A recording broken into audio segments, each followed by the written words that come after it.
Deus é maravilhoso. Ele se preocupa tanto com a igreja que Ele revela a sua palavra, Ele fala conosco. Deus usou uma pessoa e falou comigo: olha, eu quero que você pregue a igreja este tema. Dessa vez ele foi ali. Interessante que os temas que têm sido pregados nesses 10 dias, irmão, só se você não estiver na terra, você não vai perceber o que Deus está fazendo aqui. Deus está preparando a igreja. Deus está literalmente preparando a igreja. Ele está voltando, Ele vem buscar a igreja, Ele vem buscar o seu povo. Está tudo pronto e Ele está avisando para nós, Ele está dando sinais. Isso é amor. Isso é amor. Amém? Eu escrevi uma carta à igreja, eu vou até estar lendo aqui um trecho para vocês entenderem. Eu tenho tido o privilégio de estar na casa do Senhor. Nós temos tido esse privilégio. Glória a Deus. Nós estamos aqui prestando culto, fazendo ao Senhor a nossa adoração. Amém. Trazendo a nossa oferta e as nossas súplicas, porque também é o lugar que nós pedimos socorro. Amém? E nós temos a honra de estar todos os dias. Hoje já é o 10º dia, né? Da campanha de 40 dias. E naturalmente nós estamos preparados para receber. Porque quando se fala em campanha, nós já geramos em nós, desde sempre fomos ensinados assim, uma cultura de que para receber nós temos que buscar. E isso é bíblico, tá? Não é heresia. Para receber, você tem que buscar. Tem que ter propósito, e nós temos que ser insistentes. Quando eu estava escrevendo isso, eu lembrei daquela viúva que chegava diante do juiz todo dia, batia na porta dela, mas o caso dela não era importante, ou talvez ela não fosse importante ou relevante. Lembra quando Jesus fala assim: não é lícito lançar pão aos cachorrinhos? E aquela mulher fala para o Senhor: Senhor, mas as migalhas que caem da mesa, os cachorrinhos também se alimentam das migalhas. Então, talvez aquela mulher não era tão relevante, então aquele juiz não dava importância, mas ela não olhava para se ela era relevante ou não. Ela queria receber, e como ela queria receber, ela ia lá buscar. E você está vindo aqui, 10º dia. Tem gente que não perdeu um dia, chega adiantado e é a última a sair, está aqui. E aí, e o interessante é que está no mesmo fogo, igual o louvor que nós cantamos agora, está no mesmo ritmo, não perdeu o ritmo. Então nós temos sim uma cultura de receber. Isso não é pecado, não está errado não. Se você estiver debaixo da presença de Deus, se você estiver ali, Ele vai estar te vendo e você vai receber sim. Nós fazemos esse cálculo, né?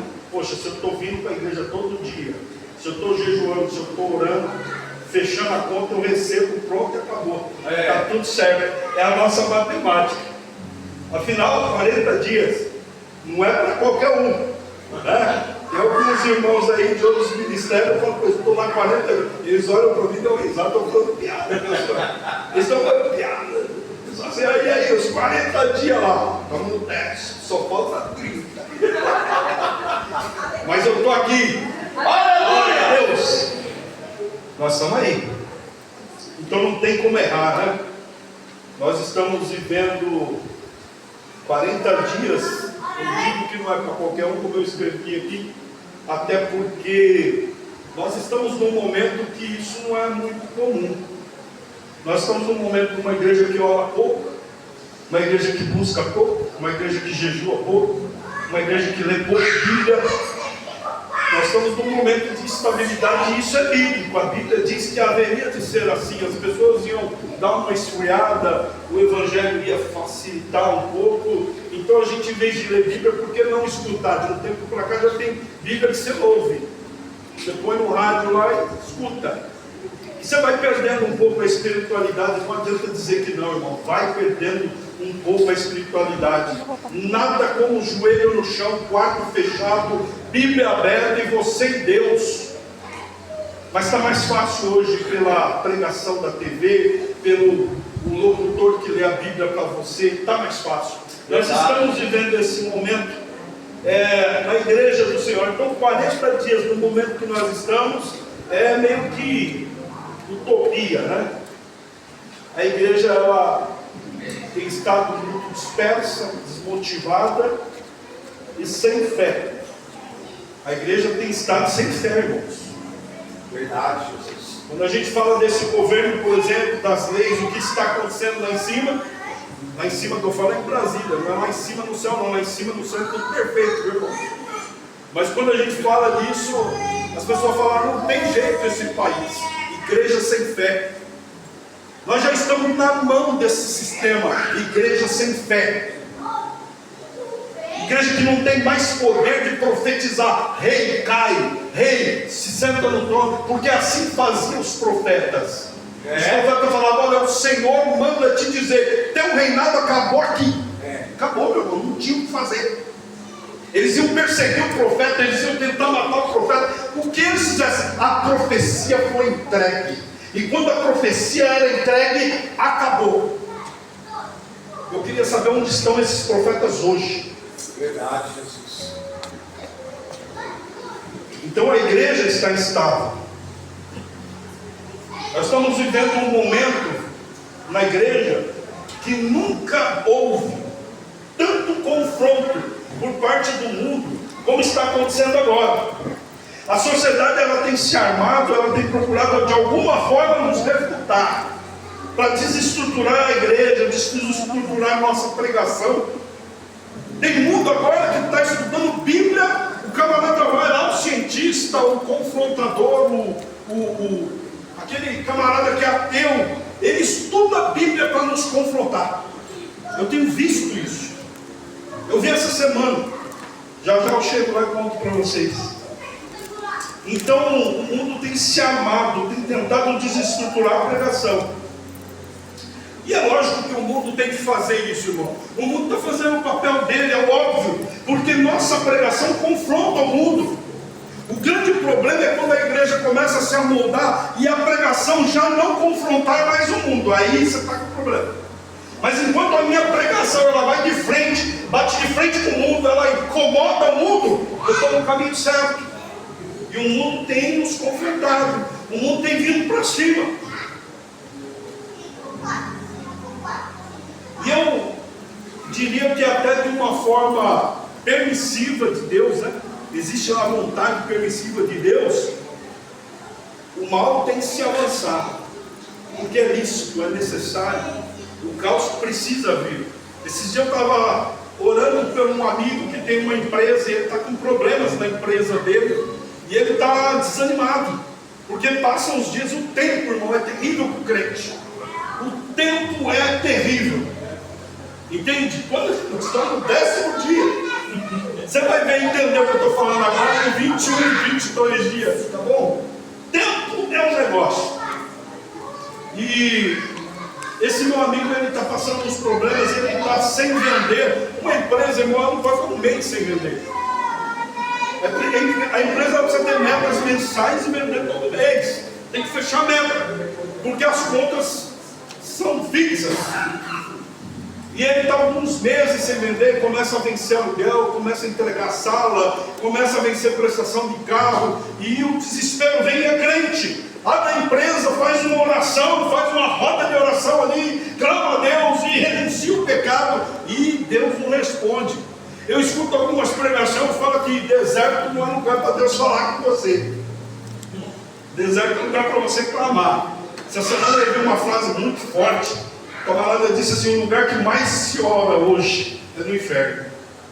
Meu Deus. Terrível, mas é uma realidade bíblica.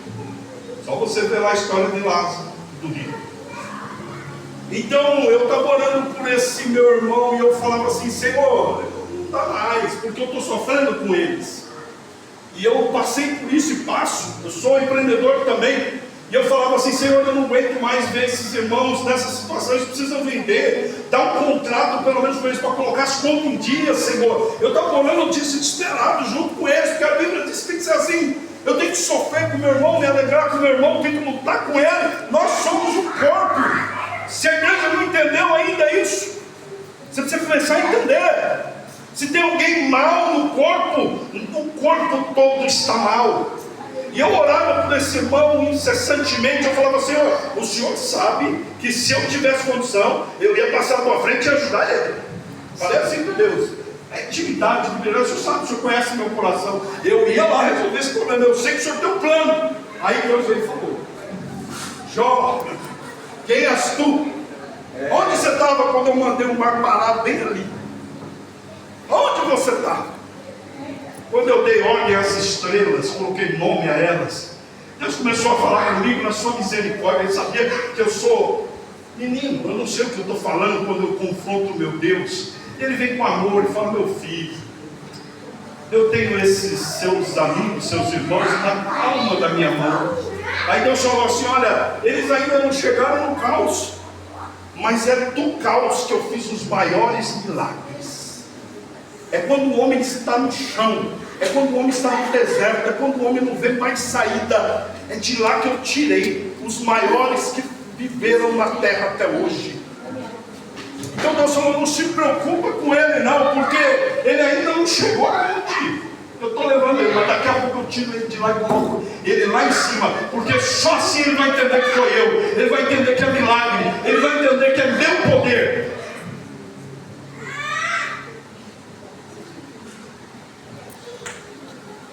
Só que a igreja ela tem estado sem fé, o mal tem se avançado e a igreja tem ficado mais abatida ainda. E eu diria, meus irmãos, que nunca houve tanto descrédito como nós temos visto nos últimos dias. A triste realidade é que hoje nem os crentes estão confiando nos crentes.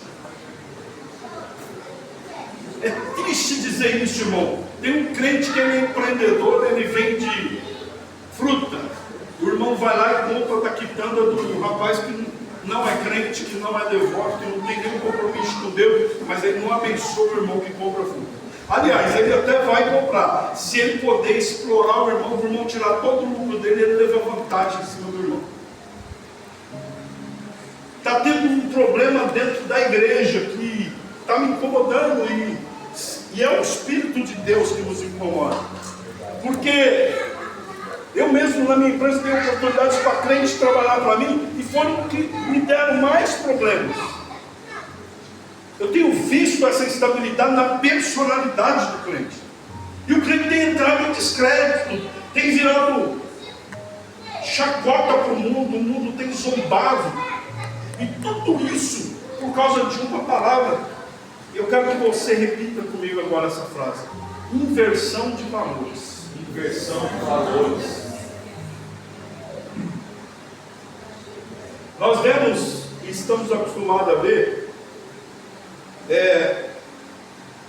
escândalos recorrentes em tudo que é área, né? A inversão de valor, o que é? Vou explicar para você mais ou menos. A Bíblia diz assim que será cobrado um preço maior daquele que tem uma unção sobre a cabeça dele. O pastor, eu falo brincando, eu faço uma lúdica, né? O pastor, o apóstolo, o profeta, o líder de igreja, que conduz um rebanho, um povo, que tem autoridade sobre pessoas, porque tem muitas pessoas que se referenciam em nós, líderes, e esse líder, ele trazer a essa pessoa um escândalo, ou fazer com que essa pessoa venha se decepcionar, a Bíblia diz que o preço vai ser mais alto, vai ter uma fila separada para nós, pastor. A nossa fila vai ser diferente, a cobrança é um pouco mais. E o que eu quero dizer com inversão de valor? Inversão de valor é justamente isso. É quando a pessoa que está numa posição que ela não pode errar, que ela não pode ser falha, ela comete as piores falhas. E nós temos visto isso no mundo já há muito tempo, desde a criação, mas agora está meio que a mídia está soltando, nós estamos vendo para todo lado. Quando o juiz, não é honesto. Quando os reis, os governos não são honestos. Nós ouvimos a história que policial se corrompia. Olha, irmãos, quanto tempo sempre houve? Existem aqueles que não se corrompem, porque são lei. Eles precisam ser exemplo. Mas até mesmo por conta do governo, de um monte de coisas, aí não é o caso da mensagem, mas quando um policial ele comete um erro, um crime, ele se corrompe, está havendo o quê? Uma inversão de valor, porque ele deveria ser lei, ele deveria ser exemplo. Quando um prefeito desvia, ele deveria ser exemplo. Ele é um prefeito, ele foi confiado pelo povo para poder administrar a cidade. Quando um juiz, e hoje nós vemos no escalão mais alto da sociedade. Antes nós víamos lá o policial ali receber uma propina. A gente via o fiscal receber uma propina, mas hoje não, nós vemos os juízes de maior escalão. Por quê? Porque a inversão de valor está no momento. Então nós vemos escândalo também na igreja.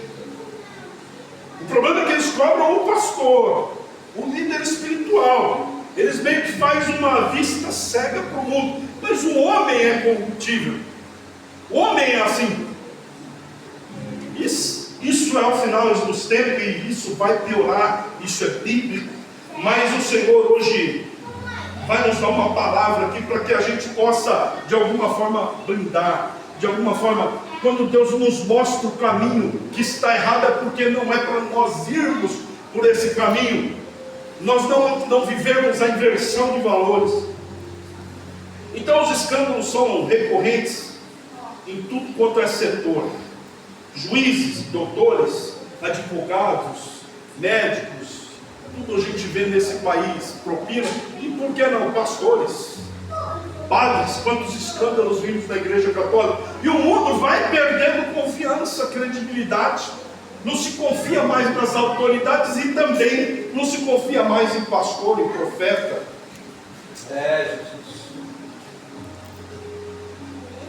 Ou seja, olha que interessante, presta atenção nisso aqui, ó.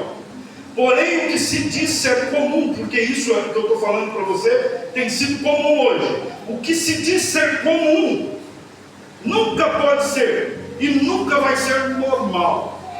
Amém? Ou seja, corrupção, a degradação do homem sempre será quebra de princípio, nunca vai mudar. Pecado sempre vai ser pecado, por mais que a igreja encontre uma forma, os teólogos aí começam a fazer novas bíblias para pregar, para passar a mão no pecado. Não, pecado é pecado. Isso não vai mudar, irmãos. Isso não vai mudar. E detalhe, você quer um conselho para que você não caia em pregação enganosa, não caia em pregação de pastor que fala, não, você não tem nada a ver, fica tranquilo, Jesus perdoou, Jesus sara. Irmão, essas pregações, sabe o que você faz? Toma para a tua vida, que assim, ó, foge da aparência do mal.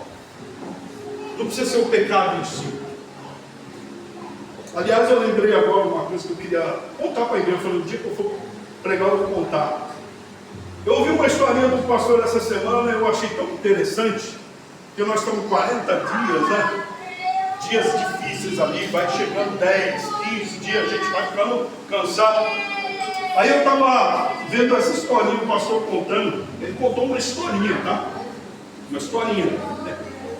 Ele disse que tinha um demônio que já estava meio velho, pastor. E o demônio estava se aposentando. Chegou um demôniozão forte, novo, vigoroso, pronto para trabalhar e para comprar algumas armas daquele demônio velho, que tinha muitas armas de destruição em massa, que é só o que o demônio tem, só o que o capeta tem é arma para te destruir, irmão. Ainda bem que o Senhor frustra elas. Mas eu achei interessante a historinha, porque ele disse que o demôniozão colocou, o demônio velho lá, o senhor lá, aposentado, estava colocando preço nas armas, e disse que Ele chegou logo nas armas, ele olhava assim, ele ia pela vista, né? Nós vamos pela vista, pelo que vemos. Então ele chegava lá, viu uma R15, aquela arma, que ele falava, essa aqui eu derrubo 50. Aí ele chegava no demônio velho e falava assim, e aí, essa daqui que está exposta aqui, qual o preço dessa arma? Ah não, essa daí é barata, essa aí é R$5. Aí ele falou, nossa, uma arma dessa, de destruição, é R$5, qual o nome dessa arma? Adultério. O cara, uma arma dessas, tão barata assim, não, essa daí é pouca coisa. Aí daqui a pouco ele ia numa outra, que é uma arma que derrubava helicóptero, arma de peso. E essa aqui, não, essa aí também é barata, essa é R$3. Ah, o que é essa arma? Essa arma é suborno, é roubo, é desonestidade. Como assim uma arma dessa? Uma arma dessa destrói nações. Isso aí é barato. Daqui a pouco ele foi numa arminha, uma carrochinha velha enferrujada. Essa aqui deve ser de graça, né? Não, essa é a mais cara que tem. Aí o demônio falou, mas por que essa é a mais cara? O que tem essa arma? Ele falou, quanto é que é essa arma? Essa são 1 milhão. Aí o demônio falou, mas o que tem essa arma? O que ela faz? Essa arma é muito poderosa, ela se chama desânimo. Ela falou, essa arma aqui, ela age de uma maneira imperceptível. Um dia o crente desanima de ler a Bíblia. Jesus. Outro dia ele desanima de orar. Outro dia ele falou com ânimo para ir no culto. Ela vai desanimando o crente. Quando ele vai ver, ele está destruído, ele está acabado, ele está rendido. Essa é a história de verdade. Porque não é um grande pecado que derrubou o homem. São aqueles imperceptíveis. Mas isso não é a pregação, eu entrei agora, eu queria só expor para os irmãos. Então, irmãos, como está escrito, nós estamos vendo que é muito comum hoje o suborno, a corrupção, autoridades se perdendo, pastores se perdendo, pastores trazendo escândalo, igrejas que não têm credibilidade. Tem sido comum, mas não é normal. Amém? Nunca vai ser normal, porque sempre vai ser uma quebra de princípio. E eu quero mostrar para vocês isso biblicamente. Abre para mim Gênesis, capítulo 1. Se tiver aqui, eu acho que não, ficou pequena a letra, né? Vamos seguir aqui. Gênesis capítulo 1, eu vou falar alguns textos. Eu tenho bastante texto, então eu vou falar rápido esses textos. O que você não conseguir abrir, você anota, confere na sua Bíblia. Depois, se quiser perguntar, pastor, que tradução que era aquela, eu mando para você. Mas, irmãos, a palavra de Deus ela é preciosa. Glória a Deus. Nós temos recebidos, aí já é a 10ª palavra hoje. Deus tem dado algo rico, maravilhoso para nós. Retenha a palavra de Deus, guarda no seu coração, que isso vai nos conduzir por muito tempo, amém? Gênesis capítulo 1 começa assim: no princípio, olha como era no princípio, criou Deus o céu e a terra. Aí Gênesis 1:27, pula lá para o 27. E criou Deus o homem à sua imagem, e a imagem de Deus o criou, homem e mulher os criou. Olha como era no princípio. Qual que era? Homem e mulher. 28. E Deus os abençoou. Irmão, Deus criou o homem e os abençoou. Deus criou aqui, nós já estamos vendo a criação da família. Deus cria a família e os abençoou. O que aconteceu com o homem? Por que nós estamos vendo tudo isso? Aí diz aqui, ó, Deus os abençoou. E Deus lhes disse: frutificai, multiplicai-vos, enchei a terra, sujeitai-a e dominai sobre os peixes do mar, sobre as aves do céu e sobre todo o animal que se move sobre a terra. Então ele dá uma ordem para o homem que nós íamos dominar sobre toda a criação. Entrega na mão do homem, da família. Ele estava falando com o homem e a mulher. E disse Deus no 29: eis que vos tenho dado toda a erva que dê semente. Presta atenção nisso aqui, Rafa. Tem uma pérola aqui, ó, vou soltar já. Ó, e disse Deus, aliás, Aqui mesmo, né?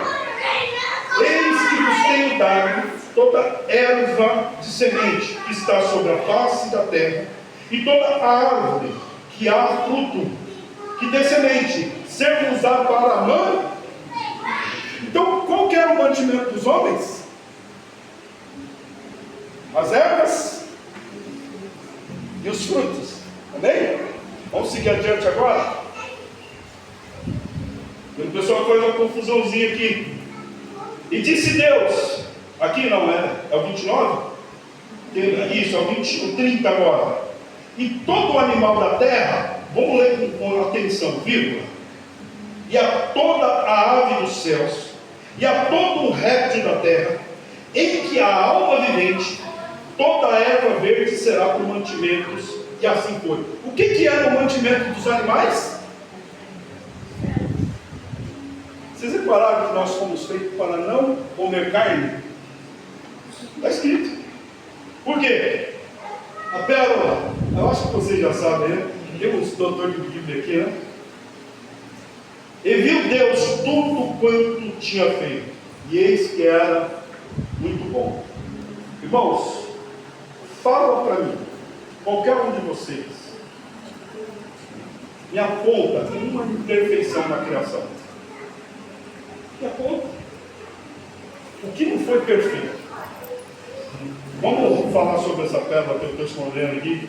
Algumas pessoas não sabem, pastor.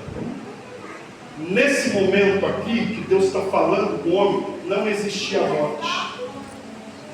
Amém? Então não tinha como o homem comer carne, porque não existia a morte ainda.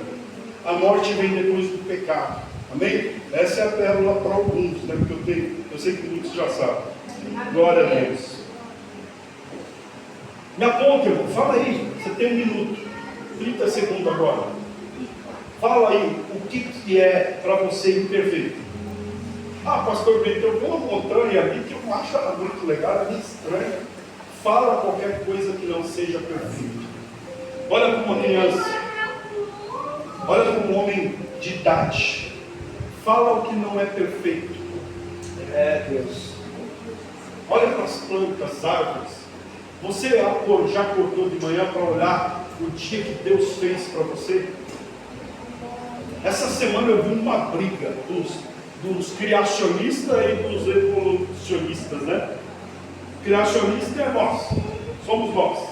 Cremos no que? Deus criou, né? E os evolucionistas, aqueles que falam do Big Bang, que foi evoluindo, né, e tal. E aí eu vi um podcast dos caras que são doidos, os caras têm um cérebro diferenciado.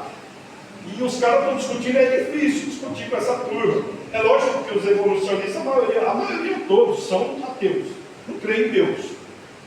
Pode até ser que tem um doido lá que fala, não, eu creio que existe uma divindade, até já parece que eu já ouvi isso, mas ele fala assim, mas eu não creio que foi essa divindade que criou. Eu creio que a criação foi através da evolução da árvore. E aí eu estou vendo lá a briga deles. E por que eles estavam brigando? Porque a NASA soltou umas imagens aí do universo e aí arrebentou com os evolucionistas. A imagem era tão perfeita do universo, das galáxias, e aí os criacionistas chegaram e foram para cima deles, e eles estavam discutindo nos podcasts aí. Se você fica vendo na internet, você vai achar alguma coisa.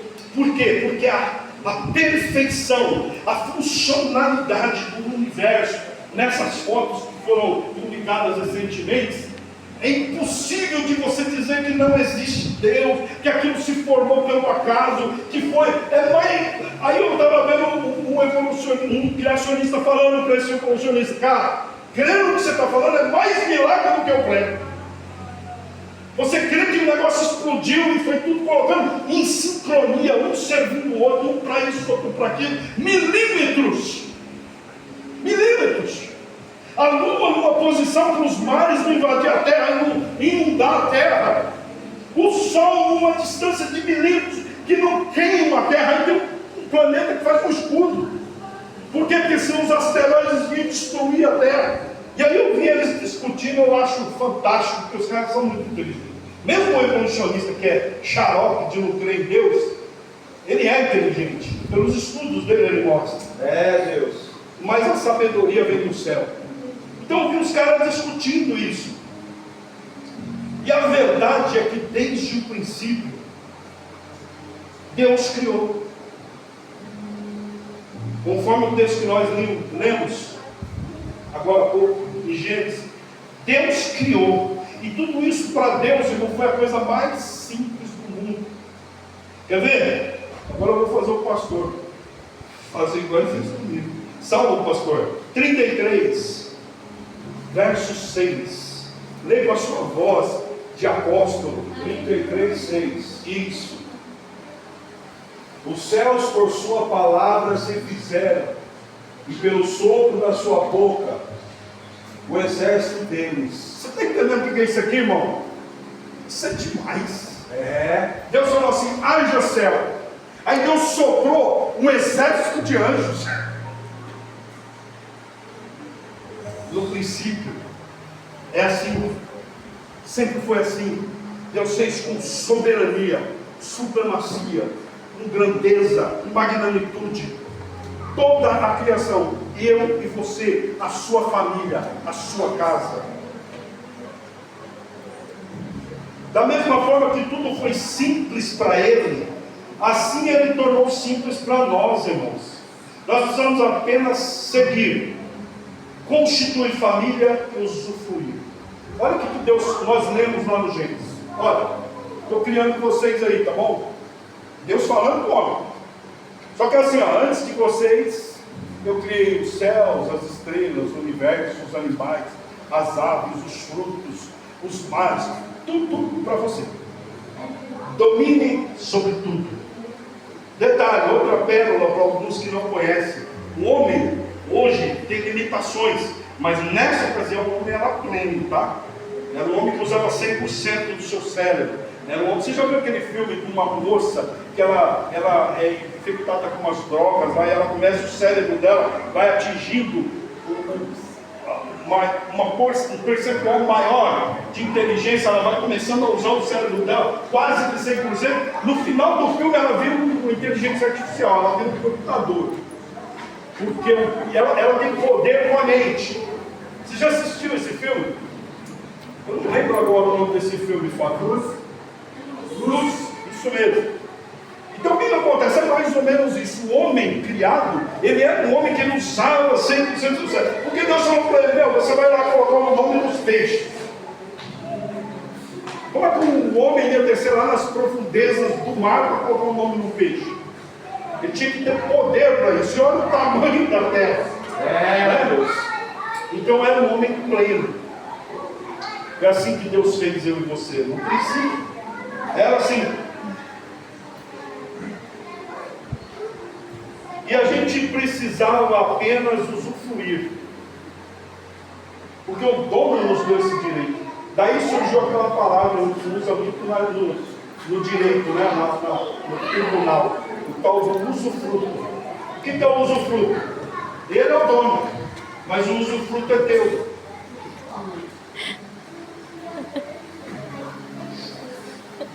Então, irmãos, uma coisa que eu quero dizer para vocês que está acontecendo, e ela vai acontecer com muito mais frequência, é o mundo nos confrontar nos dias de hoje. O mundo tem feito isso com excelência, porque o mal age com excelência. O mal sabe como ser mal. Satanás não brinca de ser Satanás, não brinca de ser traidor, ele não brinca de ser destruidor, ele destrói sem qualquer misericórdia. Então o mundo, a Bíblia diz que jaz do maligno, dominado por Satanás, ele vai nos confrontar. E as perguntas que eu escuto a vida inteira é essa. Vamos lá.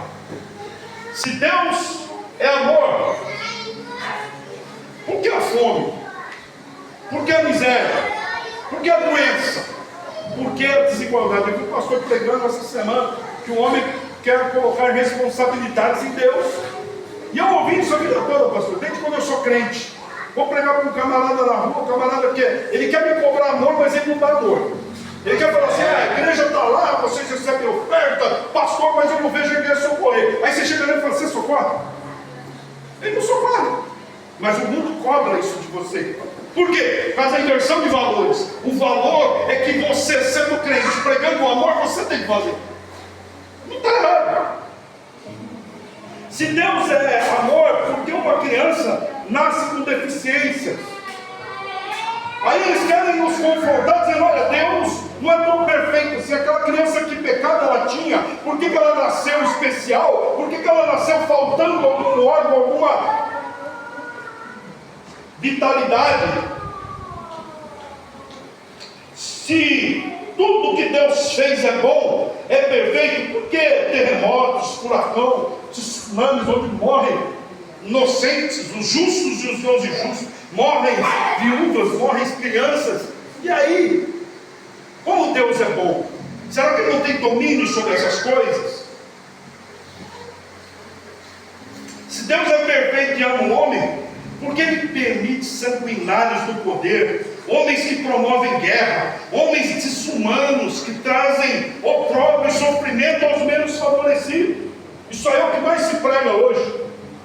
O mundo, hipócrita como é, eles querem confrontar a igreja, nos colocar na parede, dizendo que o nosso Deus é culpado disso, de um homem matar, de um homem oprimir. Se Deus escolheu Israel, olha essa pergunta aqui, já tem a resposta, hein? Eu tenho poucos minutos, mas eu vou chegar lá, em nome de Jesus. Se Deus escolheu Israel, por que a perseguição dos judeus? Por que o holocausto? Bom, se falar de sofrimento na terra, eu diria assim, não existe sofrimento como o de Cristo. Aí não dá, não tem comparação.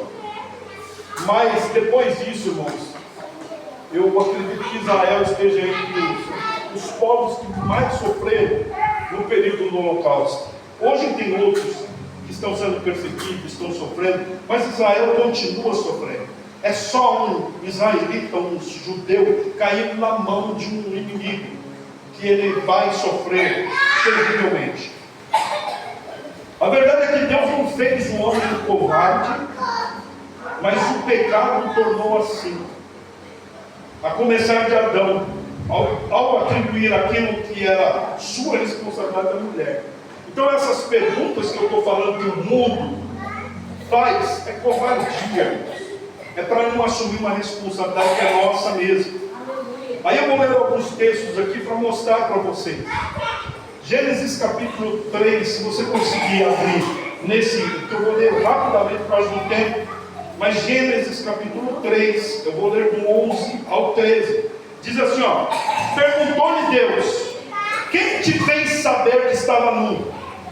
Comeste da árvore que te ordenei que não comesses?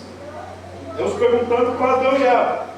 Então disse o homem, a mulher que me deste por esposa, ela me deu da árvore e eu comi.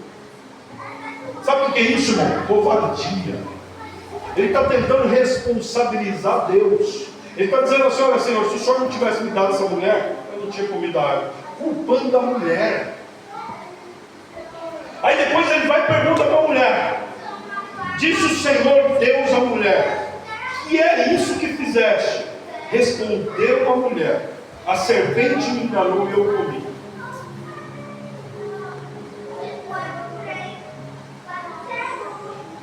Irmãos, eu quero que vocês prestem bem atenção nessa revelação agora, porque entra a ordem que Deus me deu de pregar esse tema para a igreja. Eu vou ler aqui, ó. Deus, quando criou todas as coisas, diz o texto que Ele apenas o que? Falou. Pega aí. Deus me revela que aqui Ele já está nos mostrando o poder da fala, o poder da palavra. Então presta atenção, irmãos. Deus poderia, irmãos, porque quando Deus chama eles e fala para eles não comer esse fruto, Deus fala assim, ó, se vocês comerem, vocês vão morrer. Depois de um pecado cometido, Deus não precisava nem aparecer mais lá. Ele é Deus. Ele podia findar com tudo, ou fazer sentenciá-los como fez, mas sem mais aparecer para o homem. Ele já sabia, quando ele desce, ele está perguntando, mas ele já sabia o que tinha acontecido, correto? Onipresente, onisciente, onipotente. Irmão, presta atenção aqui. Será que você não consegue como eu? Vê se você consegue entender isso. Deus aqui está dando uma oportunidade para o homem. Por que eu chamo uma pessoa para se retratar? Eu quero ouvir alguma coisa que me convença. Esse é o poder da palavra. Ele fez tudo, criou tudo pela palavra. Eu vou te mostrar mais a fundo isso. O que é o poder da palavra. E é isso que eu vou pregar para vocês em 10 minutos agora, mas eu vou pregar. Então Deus, ele fala com o homem. Nesse texto de Gênesis, Deus dá uma oportunidade ao homem de usar a palavra, usar a fala. Em seguida ele nos mostra o poder destrutivo da palavra. Por quê? Porque depois que o homem fala, então vem a sentença. Vocês estão entendendo, irmãos? Aonde eu quero, aliás, o Espírito de Deus quer levar a igreja. Essa igreja, olha, irmão, isso é um elixir da vida. Para você seguir, para você se policiar, para você aprender agora a ser comedido na sua fala. Olha o que ele fala, que ele dá essa oportunidade, se retratem, falem para mim. Irmãos, vamos mudar um pouco a história. Deus chega diante de Adão e Eva. Adão e Eva correm ao encontro deles, se joga de joelho no chão, se humilha, rasga. Não tem como rasgar as vestes ainda. Aí não tinha ainda. Mas eu estou lembrando de alguns que fizeram isso. Rasgaram as vestes e falaram: Senhor, perdoa-nos porque pecamos. Meu Deus. Bom, se você tiver certeza do que você vai falar e você disser para mim que não ia mudar nada, fica você com a sua certeza. Eu não tenho certeza.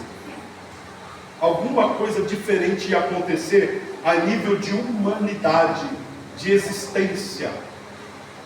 Da mesma forma que Abraão tomou uma decisão com Sara e muda a história da humanidade, essa ação, esse agir, usar a palavra, fala de uma maneira correta, poderia trazer uma mudança para a humanidade, na sentença. Provérbios capítulo 18, 21.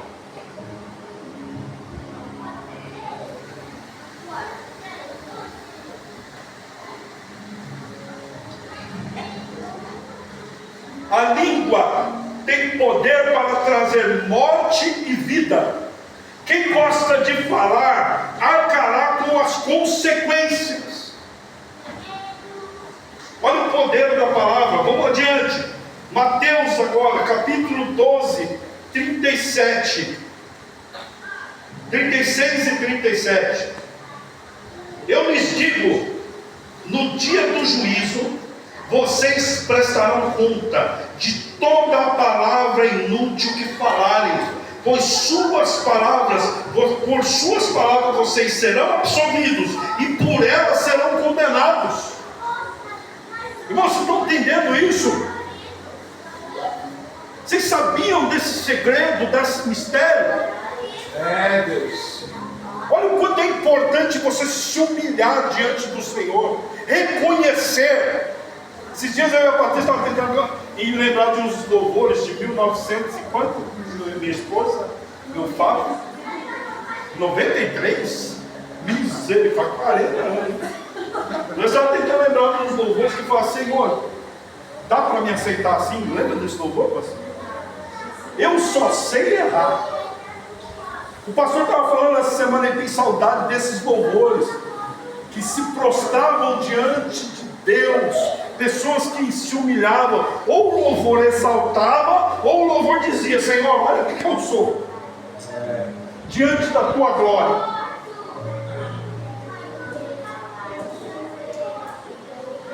Eu quero pelo menos que a gente aprenda a orar depois dessa palavra. Aleluia, Jesus. A partir daí, desse período, nós vamos ver alguns patriarcas, na história, alguns homens abrindo a boca para o bem e também para o mal. Gênesis capítulo 5, 29, tem um texto que eu acho fantástico. A parte B desse texto diz assim: este nos consolará acerca de nossas obras. Olha a palavra que esse homem está soltando. É um pai soltando, liberando a palavra profética para o filho. Ele diz assim: este nos consolará acerca de nossas obras e do trabalho de nossas mãos, por causa da terra que o Senhor amaldiçoou. Sabe quem que nasceu aqui? E o pai libera essa palavra maravilhosa? Noé.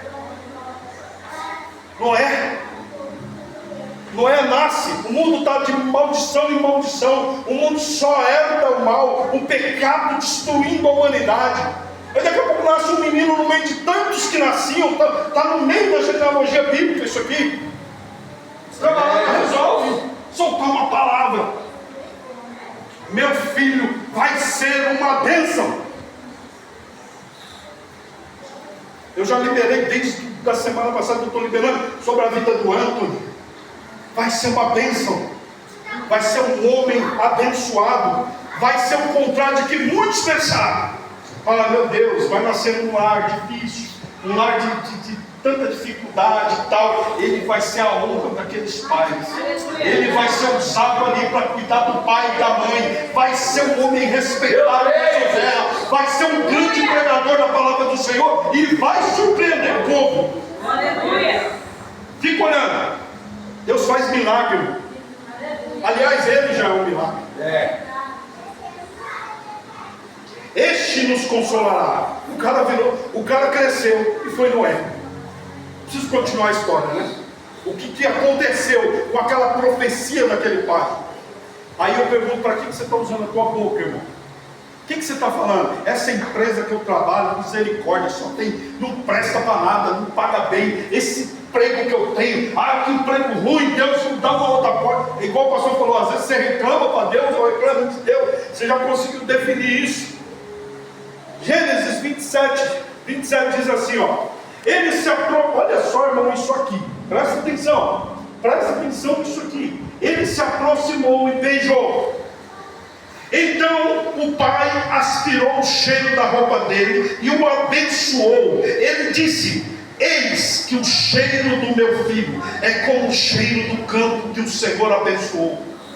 Deus lhe deu o orvalho do céu e da exuberância da terra, fartura de trigo e de vinho. Que povos sirvam você, nações te reverenciem. Que você seja senhor de seus irmãos e os filhos da sua mãe se curvem diante de você. Maldito seja quem o amaldiçoar e bendito seja quem te abençoar. Isso é uma palavra de um pai sobre um filho. Sabe quem que é isso aqui? Teve uma guerra bíblica para que isso acontecesse. Dois irmãos lutando, um nasce segurando no calcanhar do outro porque queria isso aqui. Você está entendendo o que é o poder da palavra? O poder da profecia, o poder de você profetizar sobre sua família, sobre sua casa, sobre o seu trabalho, sobre o seu dia. Deus. Isso aqui é Isaac profetizando a bênção tão disputada entre Jacó e Esaú. E quando essa palavra foi liberada, alguns falaram: mas não foi justo, não interessa. Deus recebeu a profecia daquele pai, e Jacó foi pai de nações. A Bíblia diz que hoje se dividiu Israel nas tribos de Jacó. Aconteceu exatamente o que está aqui. Eu estou falando coisa boa. Já vou ouvir aqueles que meteram a mão pelas, sabe? Êxodo capítulo 16, verso 3. Os filhos de Israel disseram a Moisés, a mensagem que o pastor pregou: quem nos dera tivéssemos morrido pela mão do Senhor na terra do Egito, quando estávamos sentados junto às panelas de carne e comíamos pão à vontade, pois vocês nos trouxeram a este deserto, a fim de matarem-nos de fome toda essa multidão. Sabe quem é essa aqui? O povo que sai do Egito agora, reclamando daquilo que Deus tinha dado para eles. Agora eles começam a amaldiçoar-se. E o que aconteceu? Morreram no deserto, porque foi isso que eles profetizaram. Aí o mundo vai falar: por que Deus faz isso? Por que Deus tira o povo lá para matar eles no deserto? Quem se matou no deserto? O povo. Por causa da palavra proferida, palavra falada, palavra liberada. Eles começam agora a reclamar. Olha aqui tem mais. Deuteronômio capítulo 9, 27 e 28. Lembra-te dos teus servos Abraão, Isaque e Jacó. Não atentes para a dureza deste povo. Aqui, eu quero que vocês prestem atenção. É Moisés orando para esse povo de dura serviço. Primeiro Êxodo 32, 1. Mais uma do povo de Israel. Bom, só mais 5 minutos, tá? O povo viu que Moisés demorava a descer do monte. Então reuniu-se em volta de Arão e disse, e falou, e usou a palavra para quê? O que o povo queria? Olha aí o povo, irmão. O povo tem que falar, cala a boca na hora que tem que calar a boca. Meu Deus do céu! O camarada começou a achar que Moisés tinha morrido. Ficará dele, mas ele quis ser o isqueirinho. Foi lá e chamou o povo e falou, meu, você não acha que Moisés morreu? Aí o outro, cara, ele estava falando para mim aqui, cara, Moisés morreu. Olha o tanto de dinheiro que ele está lá. O que ele está comendo? Já acabou o mantimento. Ele morreu lá. Está frio essas noites. Moisés morreu. Daqui a pouco ele chega no líder que está ali. Arão, nós decidimos. Faça um Deus para nós adorarmos. Porque o Deus de Moisés morreu. O povo fala quando não é para falar. E aí nós vemos o Moisés depois, orando. Lembra-te dos teus servos, Abraão, Isaque e Jacó. Não atentes para a dureza deste povo. Moisés falando com o povo, com Deus. Nem para a sua maldade, nem para o seu pecado. Para que a terra da qual nos tirasse, não diga, o Senhor nos conseguiu levá-los para a terra que lhes havia prometido, e por odiá-los tirou dali para matá-los.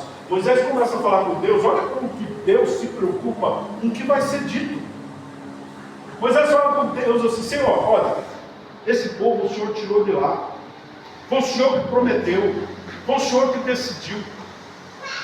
Então o que acontece, Senhor? Se o Senhor tirar eles e matar eles agora aqui no deserto, o que eles vão dizer para o Senhor? Olha, o Deus deles tirou eles do Egito para levar eles para o deserto, mas esse Deus odeia eles, que matou eles no deserto. E sabe o que essa oração fez? Deus voltou atrás. Naquele momento Deus voltou atrás. Mas eu quero fechar com um texto que eu não poderia deixar de ler. Esse é o texto que responde por que a degradação humana, por que os homens sofrem tanto. Eu já falei para vocês que a palavra, a liberação da palavra, proferir palavra negativa. Mas olha esse texto, presta atenção nisso. Mateus capítulo 27 e 24. Diz assim, ó, então Pilatos, todo mundo conhece essa passagem, mas eu quero ver se vocês atentaram para isso. Então Pilatos, vendo que nada se aproveitava, antes o tumulto crescia, tomando água, lavou as mãos diante da multidão, dizendo, estou inocente do sangue desse justo, considere isso. E respondendo todo o povo, irmãos, presta atenção nisso aqui, o sangue caia sobre nós e sobre nossos filhos. O povo de Deus que o crucificava disse isso diante de Pilatos. Pilatos sendo um pagão, Pilatos sendo não conhecedor bíblico, Pilatos não conhecendo a profecia, olha para Jesus, vê inocência, vê o homem justo e fala, o que, meu? Eu não vou entrar nisso. A mulher dele já tinha aconselhado ele, falou, olha, eu sonhei, não vai entrar nisso. O cara ouvia a mulher. Quanto crente que não ouve a esposa? Quanto crente que não ouve a esposa? O cara ouvia a esposa. Pilatos pega e fala assim, eu lavo as minhas mãos, a responsabilidade é de vocês. Eles estavam cegos nas suas insanidades, naquilo que eles criam, na cabeça. Sabe quando a cabeça é fechada, ele não abre a mente para entender o que Deus está falando. Eles falam assim, que o sangue dele caia sobre mim, sobre nós e sobre os nossos filhos. Olha que ele amaldiçoou a família. Aí você vê a história se seguindo. Eles precisam aceitar Jesus para mudar isso. Eles precisam voltar atrás daquilo que eles falaram. Palavra liberada. É, Deus. Esse último versículo, ele finaliza. Ele expõe claramente como nós somos insanos. Quantas coisas a gente fala, quantas coisas a gente diz e não é para ser dita. Que o sangue dele caia sobre nós. Misericórdia. Misericórdia. Deus hoje falou para mim ministrar família. E com essa palavra, eu quero dizer para você que você nunca mais vai dizer que o teu filho é uma peste. Aleluia. Você nunca mais vai dizer que teus filhos são fracassados. Aleluia. Que teu marido é um fracasso. Você nunca mais vai chamar a palavra miséria dentro da tua casa. Aleluia. Seu marido ou sua esposa é uma bênção. O teu emprego foi uma porta que Deus te abriu e tem sustentado a tua casa. Aleluia. Eu queria chamar a atenção da igreja. Nós temos 10 dias que nós estamos aqui aprendendo com Deus. Deus nos dando direcionamento, Deus nos mostrando, e Deus hoje está falando. Muitos de nós estamos vivendo o próprio, estamos vivendo negatividade, às vezes até miséria, doença e enfermidade, porque dentro do nosso lar nós não conseguimos dominar nossa mente. Aleluia. Então, a partir de hoje, eu quero aconselhar você, igreja, profetize sobre os teus filhos. Amém. Aissa, põe a mão na barriga e fala: olha, você vai ser uma bênção para a terra. Nenhum mal vai vir sobre ti. Leia essa mensagem que Isaac proferiu sobre Jacó. Profira sobre os teus filhos. Assim eu falo para o Yuri. Aleluia. Profetiza sobre teus filhos. Profetiza ao Yuri que está procurando ele. Profetiza sobre suas famílias. Irmão, para de trazer palavras negativas para a tua vida, que não vai dar certo, que não vai dar errado. Eu, irmão, sou o primeiro que sento na fila para protestar contra o governo injusto que nós estamos vivendo. Embora eu ore, eu tenho que orar, porque a Bíblia diz que eu tenho que orar, mas eu não concordo com o opróbrio sobre o menos favorecido. Eu não concordo com o opróbrio sobre o crente, sobre o justo. E isso eu tenho base bíblica, Salmo 15, lê lá. Então eu protesto contra o governo, eu vejo coisa errada, eu oro pelo Nicolas, eu oro pelos irmãos que estão lá, Marcos Feliciano, aquele outro irmão que é senador, Marcos Numal, oro por eles mesmo, pego junto. Se eles decepcionarem, se eles são corrompidos, o juiz é o Senhor. Mas eu vou continuar orando. Agora, eu não vou proferir palavra negativa contra o nosso país, contra essa nação. Essa nação tem jeito, a sua família tem jeito, aquele teu filho que está desviado, aquela tua filha tem jeito. Você, as suas finanças, Deus pode te surpreender. Em nome de Jesus, mude o discurso na tua casa. Não abra a boca para falar moleque danado, moleque levado, eu não aguento mais. Para, minha família é uma bênção, minha esposa é uma bênção, e a minha é um favo de mel. Glória a Deus. Vamos se levantar. Eu quero fazer uma oração e profetizar sobre a sua vida nesse momento. Irmão, essa palavra ela é irrefutável. Você viu aqui, repetidas vezes na história, o homem sendo pego pelaquilo que ele proferiu. Então você, irmãos, não tem como questionar algo assim. A única coisa que nos resta, tanto a mim quanto a você, é mudar. É mudar. A partir de amanhã você já acorda de manhã. Segunda-feira abençoada. Obrigado, Senhor, pelo dia que o Senhor nos deu. Amém? Curva a sua cabeça. Senhor nosso Deus, em nome de Jesus, eu glorifico o teu nome por essa igreja. Eu glorifico o teu nome, Senhor, por esse ministério. Eu glorifico o teu nome, Senhor, porque mais um dia o Senhor nos deu, mais um dia na tua presença. Eu glorifico o teu nome por essas famílias abençoadas, que a tua palavra diz que o Senhor escolheu um a um, o Senhor resgatou um a um, o Senhor escolheu, chamou pelo nome.